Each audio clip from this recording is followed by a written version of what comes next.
Eu estava brincando na sala com a minha irmã, como qualquer criança, e os meus pais estavam jantando. Quando, de repente, eu me levantei e fui em direção à cozinha. E minha mãe disse um semblante diferente, uma voz arrogante. E o pai conhece quando o filho muda o comportamento. E quando eu fui me aproximando do meu pai e da minha mãe, eu disse que eu estava com sede. E o meu pai estranhou, olhou para um dos meus irmãos e disse, pega um copo com água para ela. Quando ele disse, pega um copo com água, ele observou que eu não estava só. Naquele momento, um espírito mau havia se incorporado em mim e disse, eu não quero água, eu quero cachaça. Tentou me pegar no colo quando aquele espírito disse, se você não der, eu tiro a vida dela e a sua também. Meu pai ficou desesperado diante daquela situação, olhou para um dos meus irmãos e disse, vá na venda, compra uma meota, meia garrafa de aguardente e traga. E quando entregou aquela garrafa nas minhas mãos, presenciou que eu tomei todo aquele aguardente no gargalo daquela garrafa. Após tomar, aquele espírito disse que ia embora, mas voltaria porque o cabrito já o pertencia. E quando me jogou no chão, eu caí ciscando, me batendo, e o meu pai disse, é um ataque epilético, vamos levar para o hospital. E me trouxe para o hospital. Quando chegou no hospital, o médico me examinou, e quando meu pai contou, porque ele sentiu o cheiro daquele aguardente, daquela bebida, e perguntou o que tinha acontecido. E o meu pai contou. E contou exatamente como tinha acontecido, e aquele médico olhou para o meu pai e disse assim, olha, o caso da tua filha é um caso diferente, não é caso para medicina não.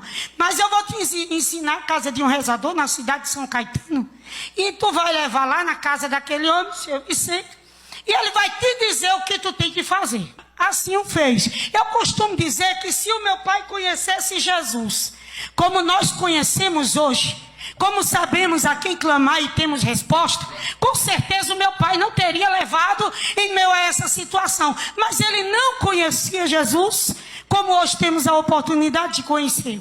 Meu pai imediatamente fez como aquele homem o ensinou e me trouxe para a cidade de São Caetano. Chegando ali naquele homem, ele disse ao meu pai que eu tinha mediunidade, que eu tinha que desenvolver, e era necessário fazer uma oferenda e me ofertar dentro do espiritismo, e tentar segurar por alguns tempos. E o meu pai assim o fez, porque o meu pai queria resolver o que estava acontecendo.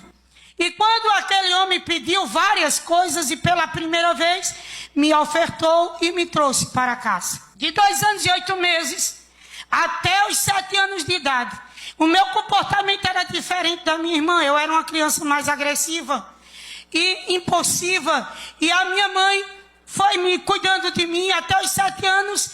Entre esse intervalo não havia acontecido algo semelhante há 2 anos e 8 meses. Porém, com 7 anos de madrugada, meus pais se acordam com barulho. No meu quarto estava eu novamente possessa. Que imediatamente o meu pai disse, vamos levar de novo. Vamos levar onde nós resolvemos. E quando me levou novamente na casa daquele rezador, ele disse que estava chegando a idade de eu desenvolver e meu pai não podia impedir.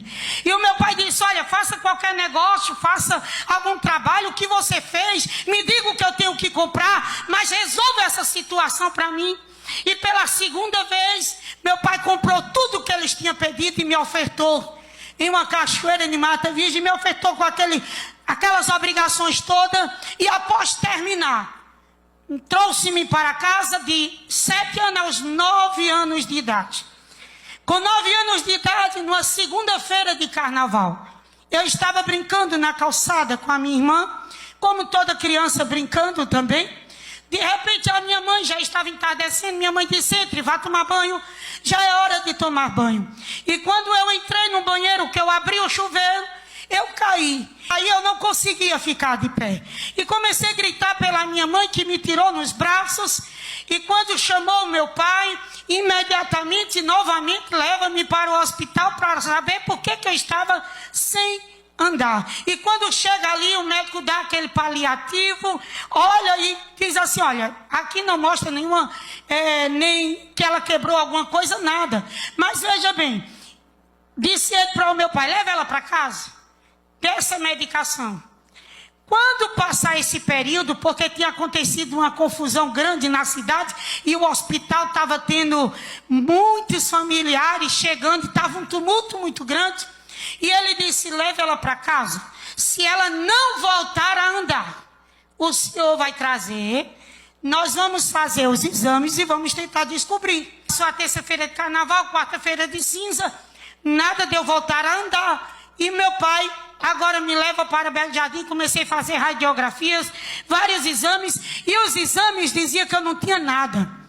De andar de um hospital para o outro, entre Pesqueira, Bezerros e Caruaru, cheguei ali na cidade de Caruaru, na Santa Efigênia, um médico, olhando todos os exames, doutor Cláudio Raposo, ali da cidade, observou todos os exames, e ele chamou o meu pai e disse assim, sua filha não tem nada.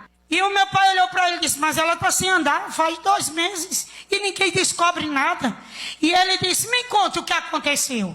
Aí o meu pai contou desde o início o que já vinha acontecendo comigo. Após terminar de conversar com ele, contar tudo, aquele médico olha para o meu pai e diz assim, o senhor trouxe no lugar errado, não é aqui que vai resolver. Mas o meu pai já estava tão cansado de mandarem ele fazer, ir para um lugar, ir para o outro, paga isso, compra aquilo, e ele fazer tanta coisa e não ver resultado, que quando o médico disse para ele, olha, você precisa levar ele num lugar específico para isso, no espiritismo, para tentar resolver. Meu pai disse, ela não vai para lugar nenhum.